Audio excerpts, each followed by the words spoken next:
Welcome back to the show where we run you through all the Dolphins news you need to know about. After running through the news you need to know about, running through the fan Q&A where we answer fans' questions. We got a lot to talk about on today's show. A lot of stuff has happened in the division. We're going to get into all of that. But this first news story is a bit of a small story. This comes from Pro Football Rumors. The Dolphins have cut Ricardo Lewis and Jake Rudock. The Dolphins have released wide receiver Ricardo Lewis and quarterback Jake Rudock, as ESPN has reported. The early cuts will help the Dolphins shape their roster to meet the league's recommended 80-man roster. Well, Jake Rudock, and maybe Ricardo Lewis as well, I don't even think they would have made preseason if preseason still existed. I could see those guys getting cut pretty early on and let go. Jake Rudock, we already have 3 quarterbacks on the roster. Now, one of them we don't know if, especially in preseason, if he would have even played, so maybe that's why you keep Jake Rudock around. Take some of those fourth quarter snaps, maybe some late third quarter snaps, but if I was the Dolphins, I would have let Josh Rosen play the majority of those games, so having Jake Rudock doesn't really make that much sense, so, I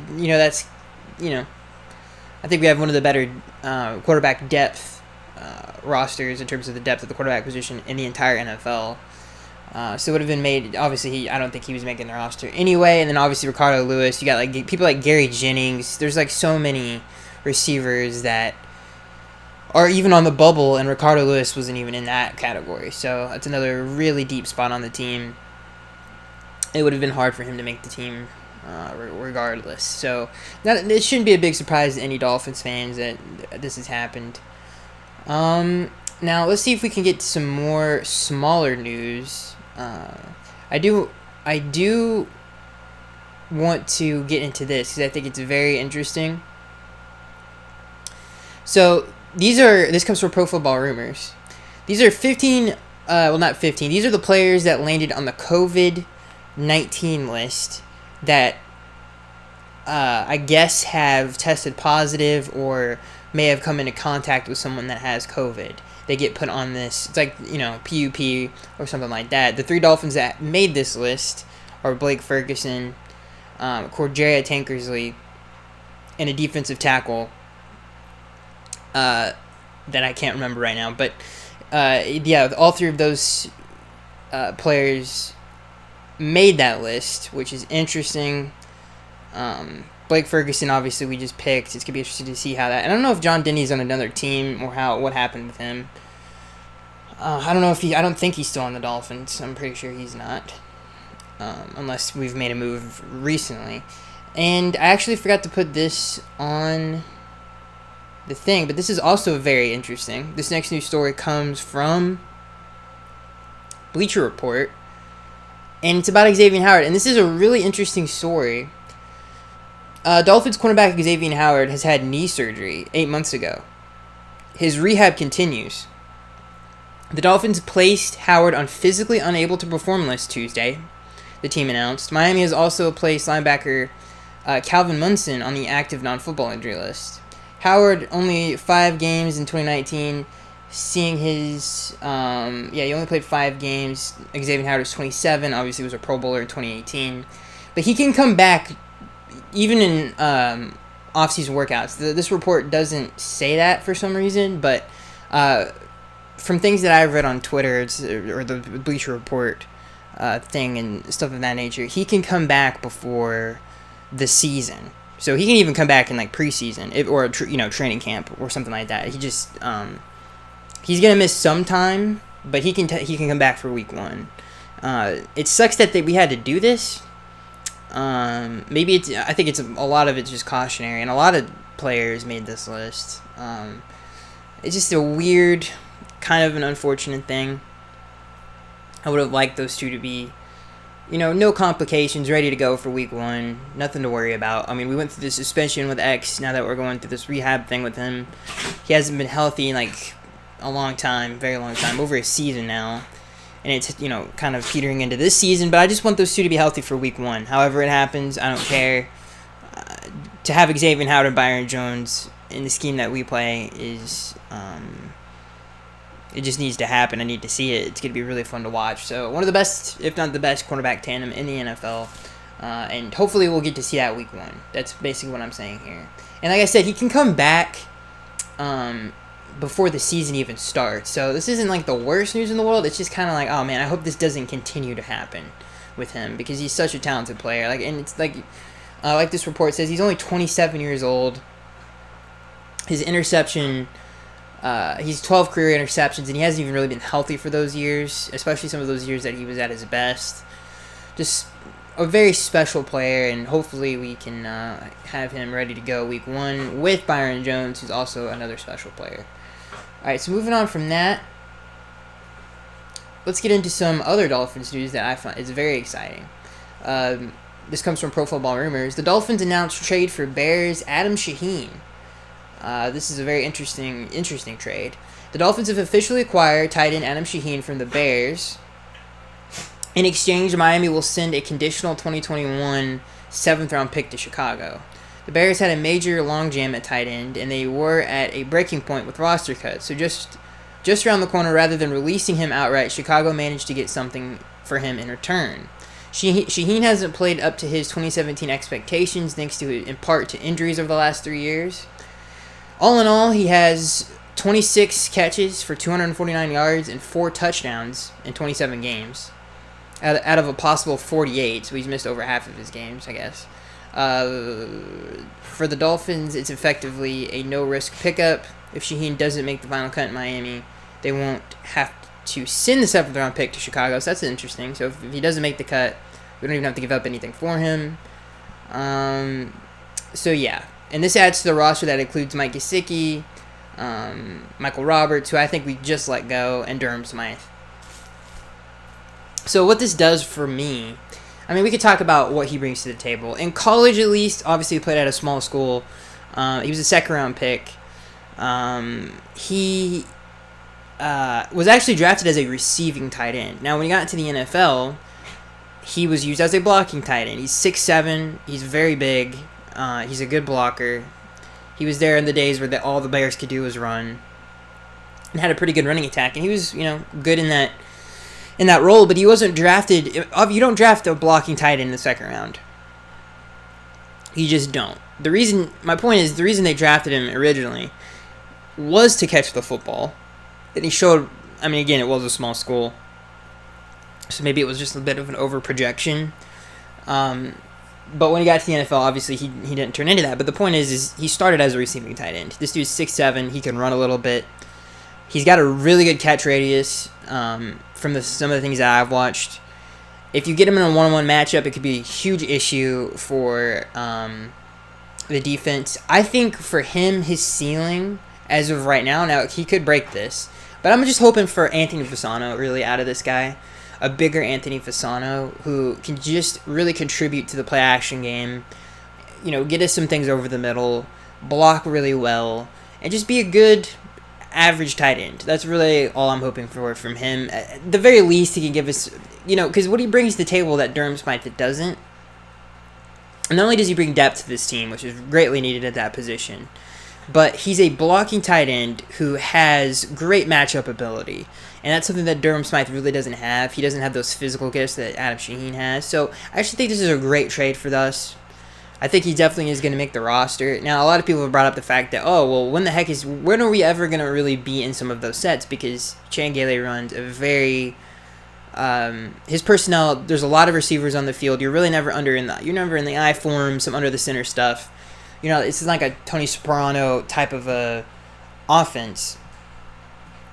So is he ever going to get some of those looks? I would say for sure. I think we're going to be a little bit more versatile than some of the offenses that we've seen in the past with Chan Gailey because of Brian Flores and where he comes from. So I still think you're going to see some of those versatility in some of those sets, and I think he can help you with that big time. Like I said, in the red zone, he comes in, if you got like a 2 tight end set situation, he could be a huge issue in the play action game because of his size. Even if he's blanketed in coverage, you can just throw it up to him, and he's such a big dude that I wouldn't doubt it if he came down with the football. And again, he was drafted as a receiving tight end. He's got great hands. At least, even in the NFL, some of his catches that he has had are some pretty impressive.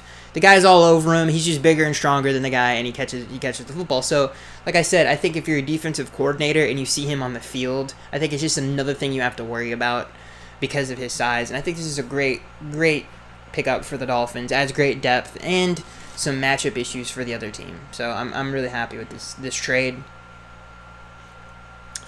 And other news, I think that's it for the Dolphins news. I think we're pretty much going to AFC East news at this point, but it's important news.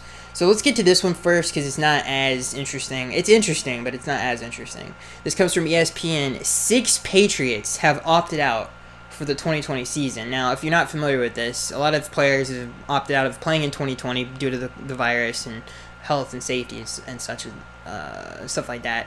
So we're only going to go through 3 of them because I think these are the 3 most important. Marcus Cannon, Patrick Chung, and Dante Hightower, which is the biggest name, and even Brandon Bolden has opted out for the 2020 season.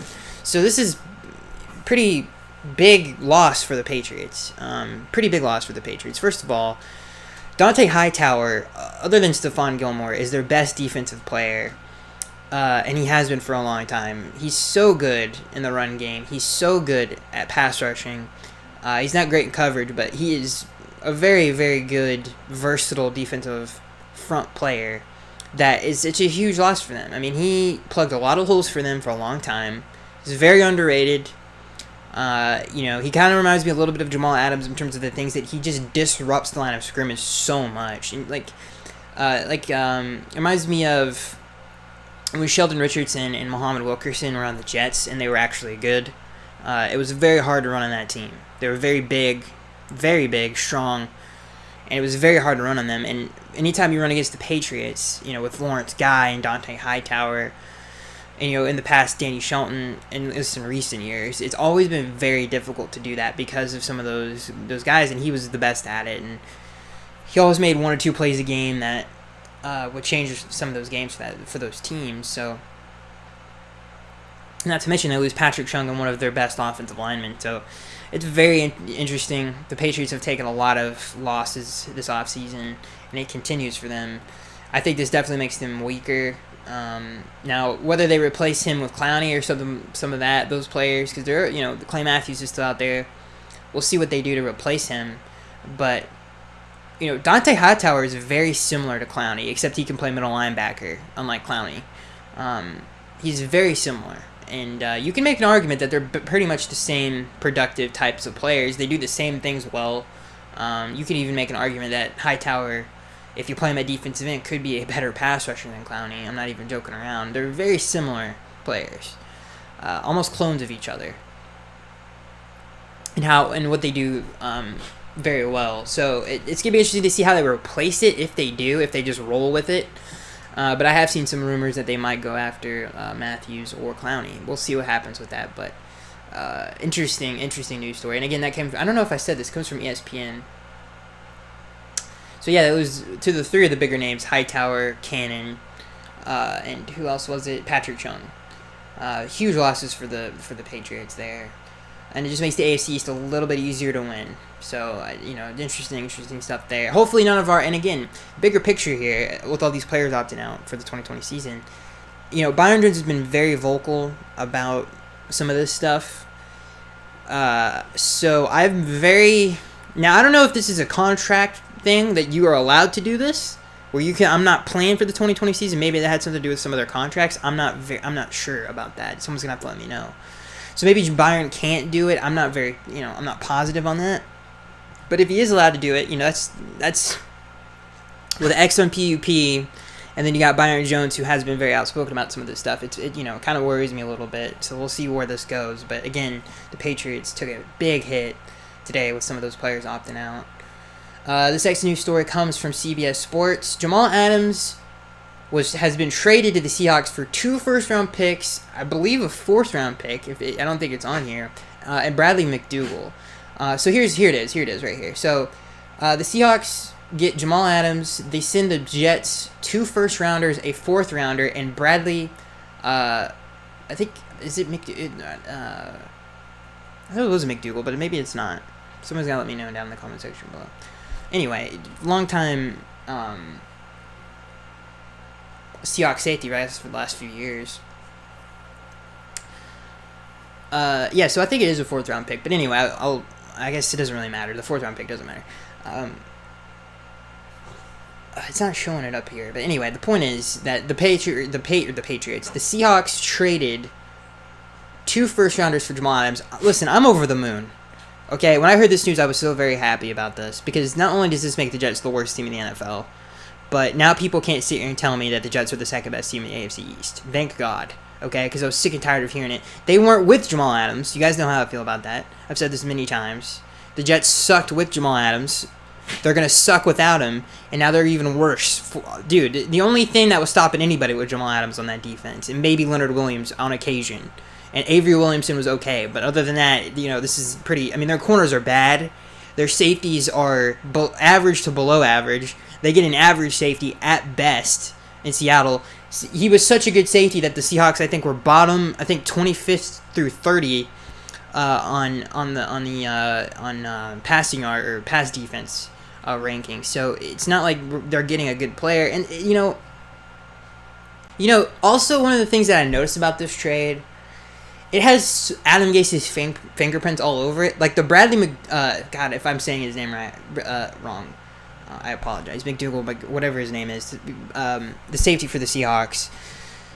That to me was such an Adam Gase thing, where he needed something in return because he's always like, he never wants to, I guess, tank a year. But even though his roster's trash, it's like, why don't you just get another draft pick at that point? It doesn't make any sense. Like, it really doesn't make any sense at that point. You have holes all over your roster. You fix some of them in the offseason, but you don't know how that's going to turn out because you don't know if these are going to be good players or not. And you're really banking on that. This Jets team's terrible. It was terrible before. It's terrible now. And I just thought this was an awful move by them. And they had no choice. I mean, it actually, at least they got something out of it. But do they even know if Adam Gase is going to be there in the next 2 drafts? Is Joe Douglas going to be there in the next 2 drafts? With the way that organization is ran, it's just not. I wouldn't be surprised if Gase was out after this season, and I guess that they keep Douglas and then they just get someone else to take a beating again. I mean, it's just a terribly ran organization, and yeah. I mean, it's just such a weird trade. The 2 first-round picks, obviously that good for them. But the safety thing, I was like, it's Adam Gase trying to get something back for it. And they get another, I think, a 4th-round pick. Who cares? All I know is the Jets are worse. And they haven't proven anything in the draft in the last decade. So, good luck with that.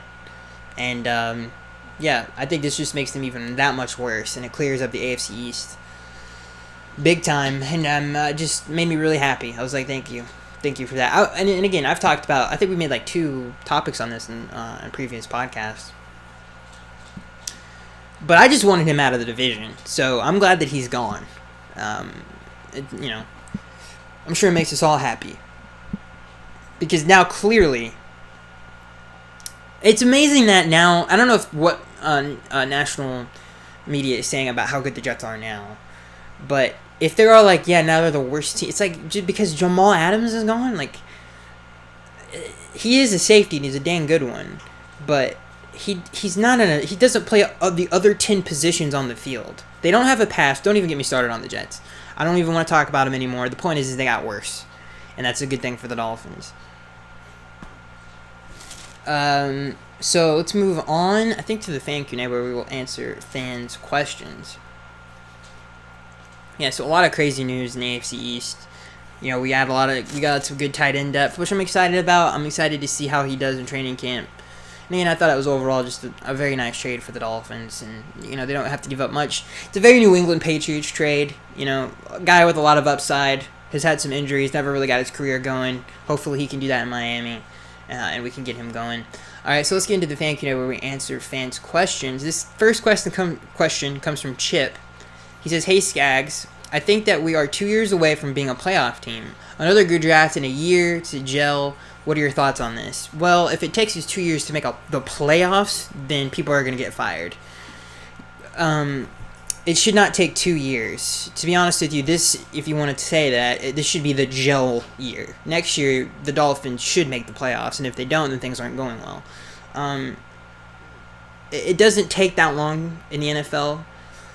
It doesn't take you 4 years to build a playoff team, especially since they added another seed to the playoffs. So if you can't get a 7th seed in 4 years of you building a team, then there's something wrong. So it's, after this year it would be 2 years. And if they can't get the 7th seed in the 3rd year, then I would be very concerned. So it shouldn't take that long. I think they have a great foundation right now. And again, this year's not boom or bust for sure. But next year I definitely would expect them to make at least the 7th seed. I don't think that's enough. That's a lot to ask for. I think they have a great foundation. Obviously Brian is a great coach. He's got a great staff. And I wouldn't be shocked if they made the 7th seed this year. They have the talent to do it. They have the coaching staff to do it. It really comes down to the offensive line and where that's at. And if it's much improved, then they have a really good shot at making the playoffs. And if we can keep some of those receivers healthy, like Preston Williams, if he can play 16 games and we get a good amount of games out of Devontae Parker, and Albert Wilson is just half of what he was when he was cooking, that's a pretty good offense. You got obviously Breida and Howard, and you got Gesicki at tight end. It shouldn't take that long. I would expect it sooner than that. And I say that because if you look at some of the turnarounds recently, it's taken them less than even a year and a half. Like, the Colts are a good example of that. And like I said, I love the foundation the Dolphins have built. They got their franchise quarterback. Their defense has a lot of really good young talent on it. The offense has a lot of really good young talent on it. It really just comes down to the offensive line. And their foundation is great. So, yeah, to answer your question, Chip, I don't think, we're 2 years from now for being a playoff team. I think that would be a bad thing. Because, playoff team is great, but we want a Super Bowl. And I don't think if I was the owner of the Dolphins, I was like, in these 40 years, all we've done is make one playoff game appearance. That's a failure, in my opinion. I don't know how you guys feel about that, but we should, at the very least, make the playoffs next year. This next question comes from Beef. He says, "Hey Skaggs, how does the defensive backfield look compared to 2003's defensive backfield when we had Sam Madison, Patrick Surtain, and Brock Marion?" I think the defensive backfield, man, I love, the difference between those two and the two that we have now. I think the two that we have now are bigger and more physical than those two were. I think that's kind of the biggest difference between those two. And I think probably a little bit more athletic, even though, I don't know if I'd go that far, but, and plus teams pass more, so that's a good thing for this defense. And, I don't think you compare the two because we know where those two went with their careers and they were great players. We'll have to see where these two go, but they definitely have the talent to do it. This next question comes from Douglas. He says, "Hey Skaggs, with the spread of the COVID-19 virus, what are your thoughts on the NFL owners and players looking foolish and greedy if they and will spread the virus this fall?" I don't know so we're gonna. I know that. Well, here would be my argument against this. The MLB and the NBA have already done that, and nobody is blaming them for that. And the NFL might have fans in some states that don't have, I guess, hotspot areas. That's what I've read. Now, that's a completely different argument. I don't think you should have any fans. I think that's stupid. Not only is it a competitive disadvantage to other teams that can't do it, but it does spread the virus. So that doesn't make any sense to me. They need to rethink that whole thing, because that's stupid. Now, I would agree with you on that. That would be the only difference between the three leagues, because the other two leagues don't have fans there. But they do have... The NBA does have a bunch of... I guess... do they have fans? I mean, when I watch their games, I'm like, are these just, like, workers, Disney workers that work there, or... What's the deal with that? Because they do have a bunch of people in the stands. So I'm not sure what that's all about. I don't know, but I guess the difference between the big three leagues, it would be a lot of fans being in those stadiums, and So my argument against that, Douglas, would be the other two teams have done it, and if the NFL doesn't have any fans, they're just doing the same thing the other two leagues are doing. Now, does it make them right? Not really, I guess. I mean, if you're willing to take that risk as an athlete and go out there, and again, some players aren't, and go out there and do it, then I mean, you're really only spreading it. So I guess the training staff, the players, you're not spreading it to. You're not going to a Mall of America and spraying the virus all over people like who aren't trying to risk their lives for that. And so is it morally right? I don't know. I don't know if it's necessarily, but if everybody has given their consent to understand the risks of it, and as long as they don't spread it to innocent people who don't consent to that. Like somebody in Walmart who just, doesn't wear a mask and doesn't wash their hands, like that kind of a person. That's a different type. I don't think that's what's happening though in the NFL. And that's my point.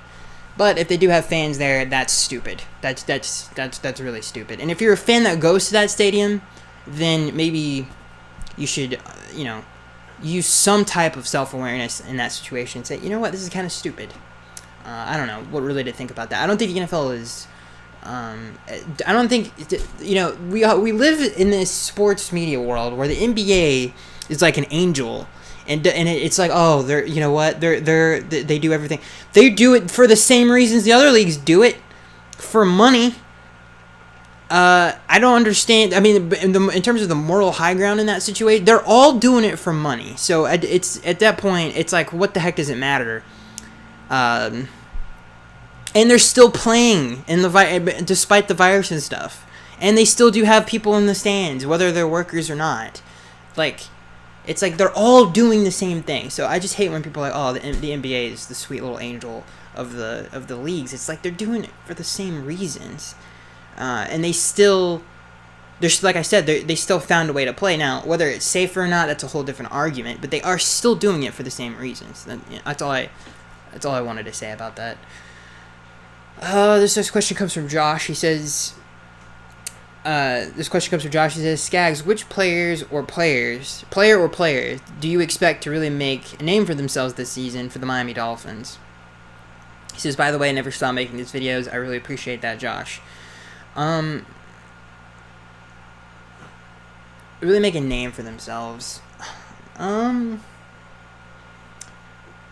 I think Jerome Baker is going to get a lot more national attention in terms of Pro Bowls and accolades. So I think Jerome Baker will be a bigger name by the end of the year.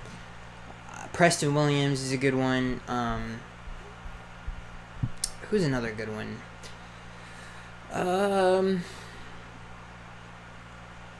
I think X and Byron are pretty well known, and I mean, obviously X is a Pro Bowler. There's a lot of them. I mean, Devontae, I think, is going to get more recognition. Some, Shaq Loss and some of those guys, maybe they won't because they're more of, kind of really good scheme fits. I don't necessarily think they're like Von Miller or something like that. But I think the guys Mike Gesicki is another good one. Some of those guys. I think Jerome Baker is definitely going to be someone that people are like, wow, he really is a very talented player. This next question comes from John Diaz. He says, hey, Skaggs, hope all is well. Hey, what do you think about moving Byron Jones back to free safety and having X and Noah play the 1 and 2 cornerback spots? I don't think Igbenogany is meant to be an NFL outside corner. I think he's either going to be in the slot or a safety. I think those are the two best spots for him. I don't think he fits that. I just don't think the way he plays is going to really work out on the outside as a corner in the NFL. So I think you have to keep those two there and then figure out the free. I think he's a better free safety than he is an outside corner, in my opinion. So to answer your question, John, no, I think you got to keep X and Byron at the cornerback positions because those are the positions they play the best. This next question comes from SM. He says, Skaggs, with this limited time to get the rookies up to speed, there is a very good question Julian Davenport. There's a very good chance, Julian Davenport will be a starter in week 1. Thoughts? I'm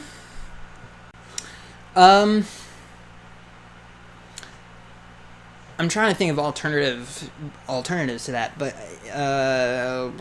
mean, I guess. It sucks that Austin Jackson, for the second year in a row, is going to have his offseason completely destroyed. And especially as a rookie in the NFL. It's no good. So I actually could see that happening. I'm not even going to lie to you. We'll see how it... I mean, hopefully Davenport, it plays better. Let's just put it that way. I could definitely see that happening, though. Unfortunately. This next question comes from SM. He says, GM Skaggs, if Tua plays this year and gets injured, if we are within range to draft Trevor Lawrence in the 2021 draft, do you go that route or ride with Tua? I think you got to still ride with Tua at that point. Depending on the injury, I guess. I don't know. That's such a weird question. It's a very negative question, but no, I don't know. I think you stick with Tua. You invested in a top 5 pick. To give up on him after a year, I think is a little ridiculous. This next question comes from SM. He says, who would you rather underachieve, the O-line or the D-line? The D-line, for sure. For sure. This next question comes from SM. He says, Fitzpatrick and Rosen are dead even in practice. Who gets the number 2 quarterback spot? If they're dead even, Fitzpatrick. Oh, I guess Rosen because he's younger. If they're dead even. But I don't see that happening. This next question comes from SM. He says, more fun to watch in 2020, Fitzpatrick, Rosen, or Tua? It's a great question. Tua for sure would be number 1, but Fitz would be 2 for sure. This next question comes from Beef. He says, do you think the development of the Dolphins team has a good chance of not only making it to the playoffs but the Super Bowl compared to the Dolphins back in the... Okay, so you're saying, does this foundation have a better shot at making the playoffs / Super Bowl than that foundation did in the mid-2000s? Yes, it's not even close. You have, first of all, a reluctance to draft a quarterback from 2000 to 2012 in the first round was stupid because we had a lot of opportunities. Not to mention we could have drafted Aaron Rodgers or Matt Ryan through that era, and we didn't. It's just, yeah. So just because of that, the Dolphins have a better shot at it. And not to mention the fact that I think the head coach, the organization is in a much better place than it was then, and this is a very young team and a very talented team. So I think this has a better shot at it for sure for those reasons. To answer your question, Beef. So that is it, ladies and gentlemen. That is it for this podcast. I hope you guys enjoyed it. I enjoyed making it, and I enjoy to make further episodes. I lost my train of thought on that one. It's going to be interesting to see the landscape of this league and what it'll look like. I think a lot of, just to leave it on this, I think a lot of talented rosters, you might be surprised of how bad they're going to be as a team this year because of some of the things. I think the organizations with the good leadership and good head coaches and can get their team to play as a team are going to be the teams that are going to be the best teams in the league. And I know that sounds stupid because it's like, well, isn't that how it always is? Not necessarily. I think the teams that really rely heavily on their quarterback to win games and the rest of everything around them is subpar, those teams are going to get hurt bad by that. And I think, again, the teams that are good teams and have a good organization, and not necessarily maybe the best roster in the world, will, I don't know, I just feel like you really got to have a great head coach, man, to, I think, compete this year. Through all the bullcrap that's happened, you got to have someone that can steer the ship, and I think those teams will be the best teams, in my opinion. I know that sounds dumb, because it's like, isn't that true either way? And I guess sometimes, you're kind of right about that, but I think more than ever this year it's important. I don't think there's going to be a fluky team with a bad coach that does anything this year, for sure. And I think if you have a bad head coach, it's going to be a rough year for you because you need a leader and a good foundation as an organization to get cut through some of this stuff. And it's going to be kind of tough, man. It's going to be really tough. I think this season is going to be interesting to watch to see the level of competitiveness and if it's going to have a big drop-off from Team A to Team B. It's going to be really interesting to see. So that's going to be it, guys. I am Skaggs883. And I lost my train of thought. Messed up the outro. I am Skaggs883, and I will see you guys in the next one.